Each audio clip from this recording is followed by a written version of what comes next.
अपने पिछले एपिसोड में देखा था जो है कि यू एकेडमी थी वो पूरी तरीके से अटैक में आ गई थी, पर यहाँ पे जो मिजोरिया था उसने अपनी कमान संभाली और वो पूरी तरीके से उनके ऊपर हावी होने की कोशिश करने लगा था। सब लोग बहुत अच्छे से अटैक और डिफेंस करने लग गए थे। फिर हमें अगला सीन दिखाया जाता है जहाँ पे पूरा स्टेडियम बहुत ज़्यादा तहस महस होने लगा था, जिस देख के जो जोक थी वो पूरी तरीके से हैरान थी। जिसपे रिजल्ट कहता है उससे ये तो बस आम बात है, हम हर बार अलग अलग कारनामा करके दिखाएंगे तुम्हें। और ऐसे देख के हमें वो स्टूडेंट दिखाए जाते हैं जो वहाँ पे थे और वो लोग कुछ तो भी खिचड़ी पकड़ी थी उनके बीच में, वो कुछ बॉल लेते उसको पत्थर बना लेते जो इस बंदे की स्किल थी, और वो पत्थर जो है एक दूसरे बंदे को ट्रांसफ़र कर देते जो वो बंदा जो है वो पूरी तरीके से उस पत्थर के ऊपर कुछ तो भी काला जादू जैसे कर रहा था और वो उसको ज़मीन के अंदर डाल देता है। हमें दिखाया जाता है वो ज़मीन के अंदर ट्रैवल कर रहे थे, जिस देख के जो यू एकेडमी के स्टूडेंट थे पूरी तरीके से हैरान हो गए थे। और उसका कॉर्ड बताया जाता है कि वो ज़मीन के अंदर किसी भी चीज़ को हिला सकता है और वो यू एकेडमी के ऊपर अटैक कर रहा था। पर जिस देख के जो कायोका था वो बोलते ये सब मुझ पे छोड़ दो, और वो अपने दोनों प्लग ज़मीन के अंदर डालती है और वहाँ से जो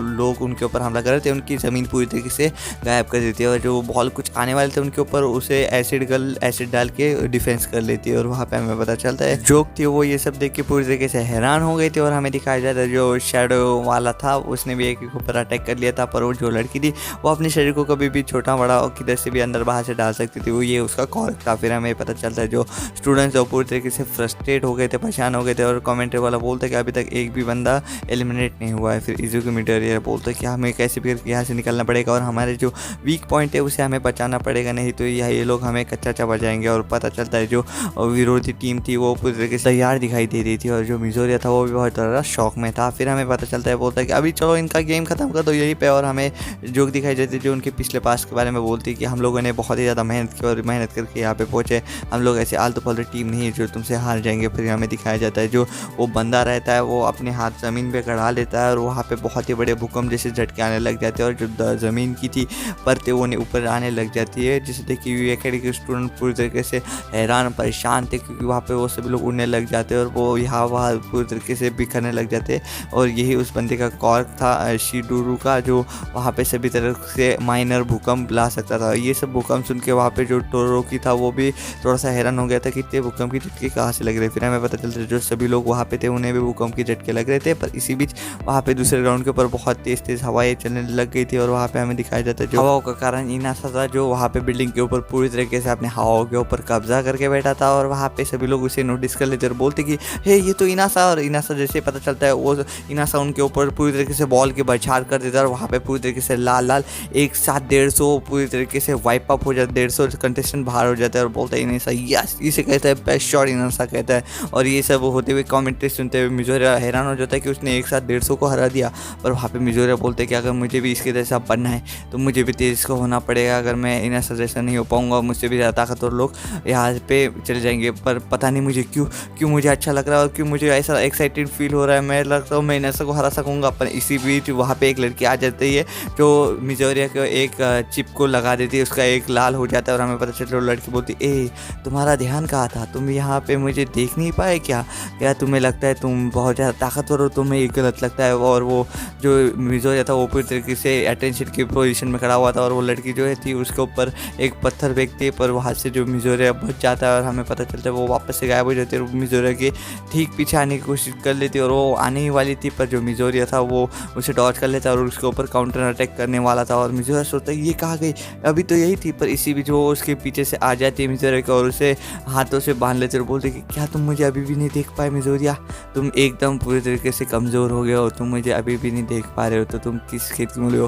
पर इसी बीच मिजोरिया से हटा देता और बोलता है कि बस बहुत हुआ। पर वहाँ पे हमें दिखाया जाता है जो यू एकेडमी के ऊपर जो दूसरे स्टूडेंट ताक लगाए हुए बैठे थे वो सभी लोग वहाँ पे आ गए थे और बोल रहे थे ये देखो यहाँ पे एक बंदा मिल गया, हम इनके ऊपर हमला कर सकते हैं। और उसको मिजोरिया के ऊपर पूरी तरीके से हमला करने लग जाते हैं। और तभी वहाँ पे जो उर्राका है वो आ जाते हैं और बोलते कि मिजोरिया तुम यहाँ पे क्या कर रहे हो, और वो गिर जाती है नीचे। इसी का फायदा उठा के वहाँ पे जो दूसरे स्टूडेंट थे वो उर्राका के ऊपर हमला कर देते हैं। फिर तभी वहाँ पे जो मिजोरिया था वो सोचता है कि अगर मैं तेज़ होता तो मैं हर बाकुगो को भी बचा पाता और अपने सारे दोस्तों को बचा पाता, बस मैं अगर तेज़ होता तो अब मुझ पे रिस्पॉन्सिबिलिटी है कि मैं और तेज़ हूँ। और वो हाथ से जंप करता है और उर्राका को बचा लेता है और वहाँ पे उसके बचाने के साथ ही उसके ऊपर हमला भी कर देता है उन लोगों के ऊपर, जिस देख के उर्राका पूरी तरीके से फ्लैट हो गई थी। वहाँ पे मिजोरिया को देख कर हमें पता चलता है उस किक की वजह से वहाँ पे बहुत बड़ा ब्लास्ट हो गया था और जो मिजोरिया था उर्राका को लेके भाग गया था। और रेफरी बोलता है कि अभी भी किसी ने किसी को अभी तक एलिमिनेट नहीं किया है पर जल्दी कर करेंगे।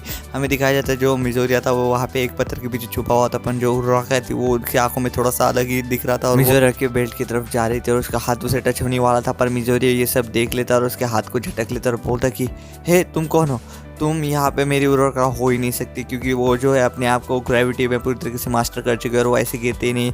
तो बताओ तुम कौन हो, जल्दी बताओ। और जिसे सुन के वो लड़की बोलती तुम्हें पहचान लिया, तुम्हें पता चल चुका मैं उर्वरका का नहीं हो। तो उसका तभी हमें पता चलता है कि उसका जो चेहरा है पूरी तरीके से मेल्ट हो जाता है और मिजोरिया इस बात के लिए तैयार था कि तुम कौन हो, जल्दी अपना चेहरा दिखा दो। वहाँ पे जो एक लड़की आती है और बोलती कि क्या तुमने मुझे पहचाना। इसे देख के मिजोरिया पूरी तरीके से कोमा में चल जाता है, क्योंकि सामने वाली लड़की पूरी तरीके से नंगी थी। मिजोरिया ने एक तरह से नंगी लड़की देख ली थी, जिस देख के वो अभी भी शौक में था, पर वो शौक का फायदा उठाते हुए वो लड़की सीधा मिजोरिया को हमला करने के लिए आ जाती है, पर मिजोरिया उसे डॉच कर लेता है, पर उसे एक हल्का फुल्का स्क्रैच आ जाता है। पर इसी बीच वहाँ पे जो शीरो था वो वहाँ पे आ गया था और बोलता कि मिजोरिया जल्दी पीछे हट जाओ। और वहाँ पे जो उर्वरका थी वो भी आ गई थी, बोल रही थी कि यह यहाँ पे क्या कर रही है, और वहाँ पे उर्वरका उस लड़की के ऊपर हमला कर देती है। पर वो लड़की बहुत ज़्यादा फ्लेक्सिबल रहती है, उसके बदन में जैसे हड्डी नहीं रहती, वो ईजिली उस पत्थर पे बैठ जाती है और बोलती है मिजोरिया से कि मैं तुमसे और कुछ देर बात करना चाहती थी, पर तुम लोगों की दोस्त की वजह से मैं इससे बात नहीं कर पाती। और वो आगे चल जाती है, जो देख के मिजोरिया शीरो को रोकता है, बोलते है कि उसे जाने दो, वो हम में से नहीं है।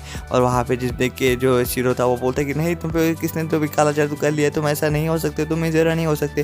फिर हमें दिखाया जाता है वो सभी लोग एक पत्थर के पीछे आते हैं और बोलते हैं कि हमें सभी लोगों को ढूंढना पड़ेगा और सभी लोगों को बताना पड़ेगा कि हम लोग सेफ है और सभी लोगों को सेफ सिक्योर करके जाना पड़ेगा। जिस देख के तभी वहाँ पे एक बहुत बड़ी आवाज़ आ जाती है और सभी लोग वो उसी तरफ देखने लग जाते हैं। और हमें दिखाया जाता है अगले सीन में जहाँ पे एक बहुत बड़ी फैक्ट्री दिखाई जाती है, जहाँ भी जो शूटर था वो वहाँ पे आ गया था फैक्ट्री में और वो चलते चलते सीधे जा रहा था दुश्मनों को ढूंढने के लिए। सामने ही बहुत सारे दुश्मन आ गए थे जो निंजास थे, जो बहुत ही ज़्यादा रंगी बिरंगी ड्रेस में आ गए थे और वो बोलते कि अब तुम इससे आगे नहीं जा सकते, जो भी हो तुम्हारा नाम, क्योंकि तुम अब हमारे शिकार बन चुके हो, तो अब चुपचाप हार मान लो। जितने कि शूटो नहीं बोल देता और वहाँ पे जो निंजास थे वो उसके ऊपर हमला कर देते, पर शूटो भी अपने लिए एक डिफेंसिव लेयर बना लेता है एक आइस की। पर वहाँ पे जो शूटो बोलता है कि अब इनका खेल खत्म ही कर लेता हूँ, और वो नीचे पूरी तरीके से आइस फैला देता है और वो सभी लोगों के पैर पे जाके जम जाती है और बोलता है शूटो बोलता है कि अब तुम्हारा खेल खत्म हो गया है, अब तुम जल्दी से हार मान लो।